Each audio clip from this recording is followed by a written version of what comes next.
ini adalah pengungkapan yang kesekian kali atau yang kedua, yaitu terkait dengan adanya penipuan, ya. Polda Metro Jaya kembali berhasil menangkap 4 pelaku penipuan tiket konser Coldplay. Diketahui keempat pelaku berhasil ditangkap di Sulawesi Selatan.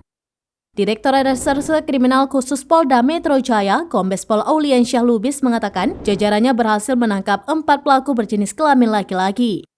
Auliansyah saat jumpa pers di Mapolda Metro Jaya pada Senin 5 Juni 2023 menjelaskan, keempat tersangka ini berhasil ditangkap di tempat tinggalnya masing-masing yakni di Kabupaten Sidereng Rapang.